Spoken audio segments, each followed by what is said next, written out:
जय माता दी। मेरे सभी प्यारे दोस्तों, मैं लक्ष्मी शर्मा बड़ों को चरण स्पर्श, छोटों को प्यार और बराबर वालों को दिल से नमस्कार करती हूँ। आज मैं आप सभी को सुनाऊंगी श्रीमद् भगवत गीता का 6ठा अध्याय महात्म्य सहित। कथा को अंत तक जरूर सुनिएगा और दूसरों को भी शेयर कीजिएगा। सभी प्रेम से बोले श्री कृष्ण भगवान की जय हो। श्री भगवान जी बोले, हे अर्जुन, जिसको कर्म फल में आसक्त नहीं और फिर भी कर्मों को करता है, वही सन्यासी और योगी है। और जिसने हवन आदि लौकिक कर्म छोड़ दिए हैं, वह कदापि योगी नहीं है। हे अर्जुन, जिसको सन्यास कहते हैं, उसी को कर्म योग जानो, क्योंकि संकल्प के त्याग किए बिना कोई भी योगी नहीं हो सकता। जो ऋषि मुनि योग प्राप्ति की इच्छा रखते हैं, उनके लिए उनका साधन कर्म ही है, और उनके पूर्ण योगी होने पर उनका ज्ञान पूर्ण होने का साधन उनके चित्त का समाधान है।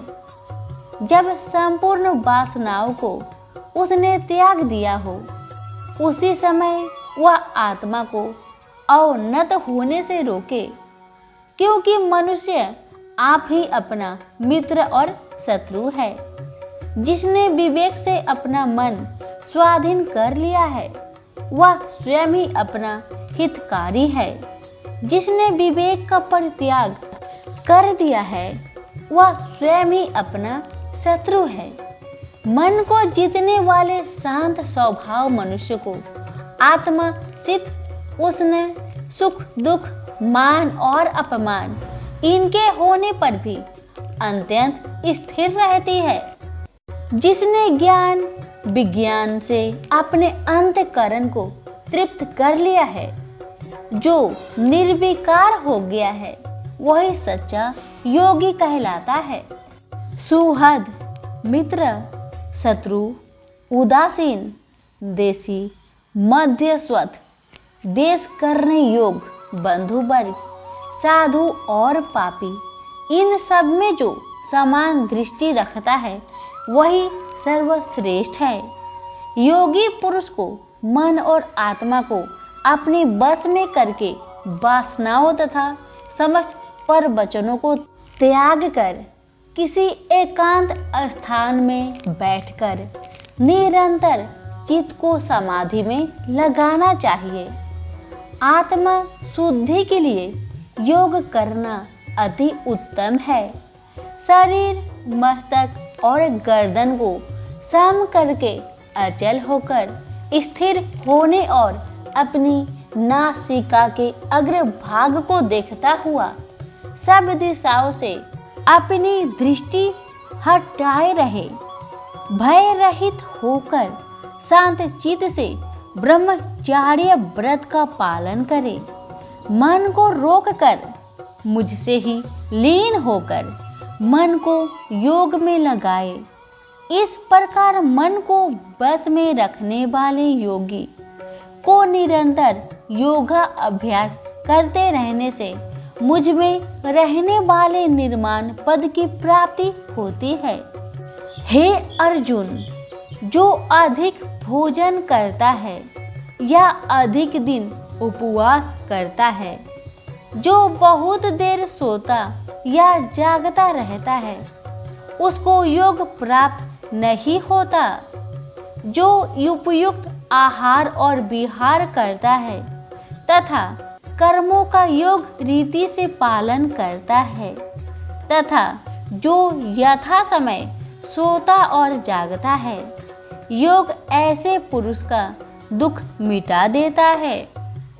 तब संयम को प्राप्त हुआ चित्त अपने आत्मा में हो जाता है और मन कामनाओं से निवृत्त हो जाता है।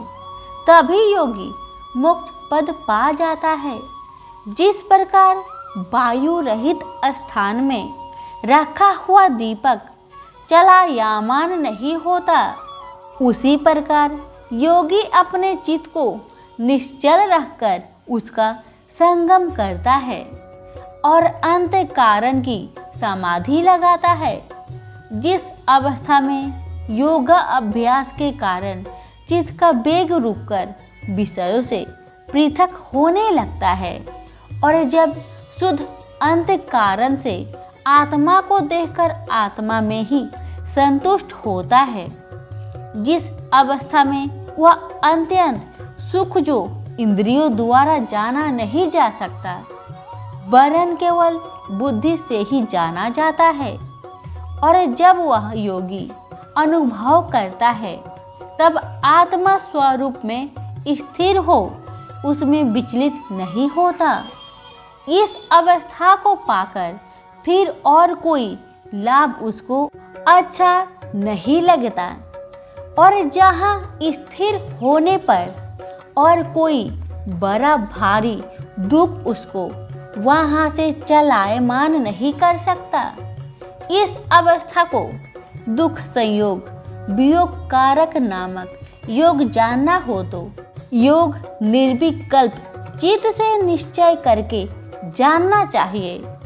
संकल्प से उत्पन्न होने वाला समस्त कामनाओं को त्याग कर और मन ही मन में सकल इंद्रियों को चारों ओर से रोककर धैर्य के साथ बुद्धि को अपने अधीन कर धीरे धीरे विषयों से दूर हटा ले और भली भांति मन को आत्मा में स्थिर करके किसी वस्तु की इच्छा ना करे और चंचल मन जिधर जिधर जाए उधर से इसको हटाकर आत्मा के बस में करना चाहिए। इस प्रकार शांति चित्त तथा रजोगुण से रहित निष्पाप तथा ब्रह्म स्वरूप योगी को उत्तम सुख प्राप्त होता है। इस रीति से निरंतर योगा अभ्यास करने वाला योगी समस्त पापों से छूटकर सहज ही उस परम सुख को पा लेता है जो ब्रह्म के संयोग से प्राप्त होता है। जिसका मन योग में स्थिर हो गया है उसकी दृष्टि भी सर्वथा समान हो जाती है और वह सब प्राणियों में अपने को और अपने में सब प्राणियों को देखता है।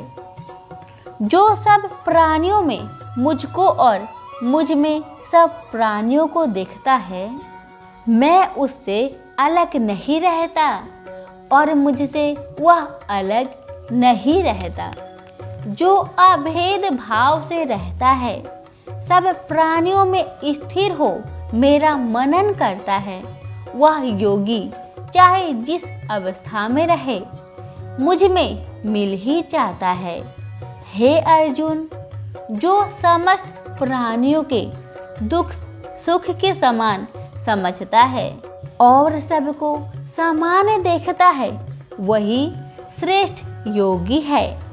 अर्जुन बोले, हे मधुसूदन, आपने जो योग बताया कि सबको अपने ही समान देखे, सो मन के चंचल होने के कारण मैं उसको अपने में दृढ़ स्थिर नहीं देखता हूँ। हे श्री कृष्ण, यह चंचल मन बड़ा ही हठी पराक्रमी और दृढ़ है। इसको अपने अधीन रखना तो मुझे वायु को बांध रखने के समान ही प्रतीत होता है। श्री कृष्ण भगवान ने कहा, हे महाबाहो, इसमें संदेह कि मन अति चंचल है और इसे बस में करना बड़ा ही कठिन है। जो भी हे कुंती पुत्र अभ्यास और वैराग्य से इसे बस में किया जा सकता है, जिसका मन बस में नहीं उसको योग अति दुर्लभ है। अर्जुन ने कहा, हे श्री कृष्ण, जिसमें श्रद्धा तो है पर योग प्राप्त करने में सफल नहीं हुआ है और जिसका चित्त योग से विचलित हो गया है वह योग सिद्धि न पाने से किस गति को प्राप्त होता है? श्री कृष्ण बोले, हे अर्जुन, उसका यहाँ नाश नहीं होगा और परलोक में भी नहीं होगा, क्योंकि उत्तम कर्म करने वाले किसी मनुष्य की दुर्गति नहीं होती। वह योग में असफल मनुष्य बहुत दिनों तक पुण्यवानों को प्राप्त होने वाले लोकों में वास करता है और फिर वहां से किसी पवित्र और धनवान मनुष्य के घर में आकर जन्म लेता है। इस प्रकार का जन्म पाना भी इस लोक में बड़ा दुर्लभ है। हे कुरुनंदन, यह योगियों के बस में जन्म लेकर पूर्व जन्म की बुद्धि संस्कार अर्थात आत्मज्ञान को पाता है और उससे अधिक सिद्धि के लिए यत्न करता है। पूर्व जन्म में किए गए योग अभ्यास के बल में अनेक विघ्नों के पड़ने पर भी यह मोक्ष को प्राप्त होता है। योग की केवल इच्छा ही हो तो पुरुष शब्द ब्रह्मा के परे जा पहुंचता है।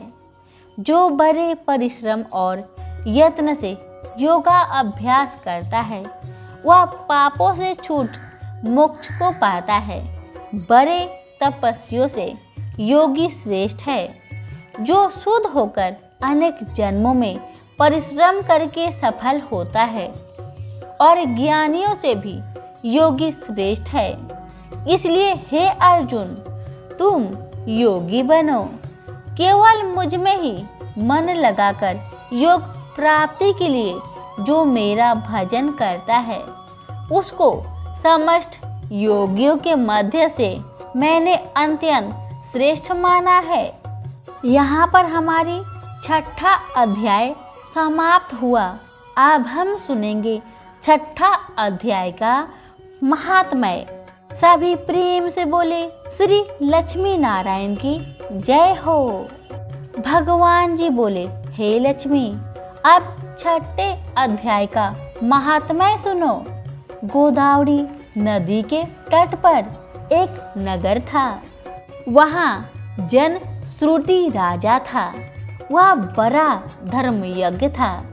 एक दिन उस नगर में कई हंस उड़ते उड़ते आकर बैठे। उनमें से एक हंस बैठते ही उतावला हो उड़ गया। तब नगर के पंडितों ने कहा, हे हंस, तू ऐसा उतावला क्यों उड़ा है? क्या तू राजा जन श्रुति से भी पहले ही स्वर्ग को जाना चाहता है? तब उन पंछियों में जो सरदार था उसने कहा, इस राजा से भी बढ़कर एक रयक मुनि श्रेष्ठ है और वह बैकुंठ का अधिकारी होवेंगे। बैकुंठ लोग स्वर्ग से भी ऊंचा है। जब यह वार्ता राजा ने सुना तब मन में विचार किया कि मेरे से उसका पुण्य अधिक होगा जिसकी वह हंस स्तुति करते हैं। यह विचार कर राजा ने कहा, चलकर उसके दर्शन करने चाहिए। तब राजा ने सारथी से रथ मंगवाकर उस पर बैठ प्रथम श्री काशी जी में जाकर गंगा स्नान कर ब्राह्मणों को दान दिया और विश्वनाथ शिव जी के दर्शन किए। फिर लोगों से पूछा, यहाँ रयक मुनि रहते हैं? लोगों ने कहा, नहीं। तब राजा दक्षिण दिशा को गया। वहाँ भी स्नान ध्यान कर दान दिया और द्वारका नाथ को भोग परोसा। फिर लोगों से पूछा, यहाँ कोई रयक मुनि रहते हैं क्या? लोगों ने कहा, नहीं। तब राजा पश्चिम दिशा को गया। राजा जहाँ जहाँ तीर्थ पर जाता वहाँ जाकर स्नान दान दर्शन करता और रयक मुनि को पूछे। फिर राजा ने उत्तर दिशा में जाकर श्री बद्री नारायण जी को भोग परोसा और रथ को आगे बढ़ाया तो रथ चले नहीं। तब राजा ने कहा, मैंने समस्त पृथ्वी की परिक्रमा पूरी करी, परंतु किसी भी स्थान पर मेरा रथ नहीं अटका, पर यहाँ पर क्यों अटका? इससे प्रतीत होता है कि यहाँ अवश्य ऐसी कोई पुण्य आत्मा रहती है जिसके तेज से मेरा रथ नहीं चलता।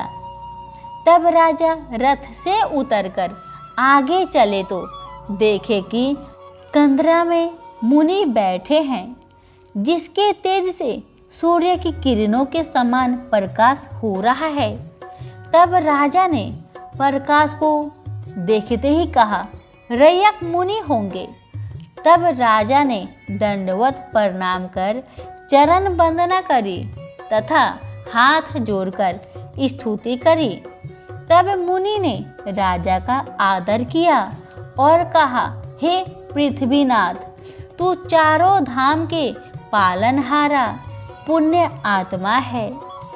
तब राजा ने मुनि से पूछा, हे मुनिनाथ, आपका तेज ऐसा किसके बल से है? मुनि ने कहा, हे राजन, मैं नित्य प्रति गीता जी के 6ठे अध्याय का पाठ करता हूँ। इस कंदरा में उसी का प्रकाश है।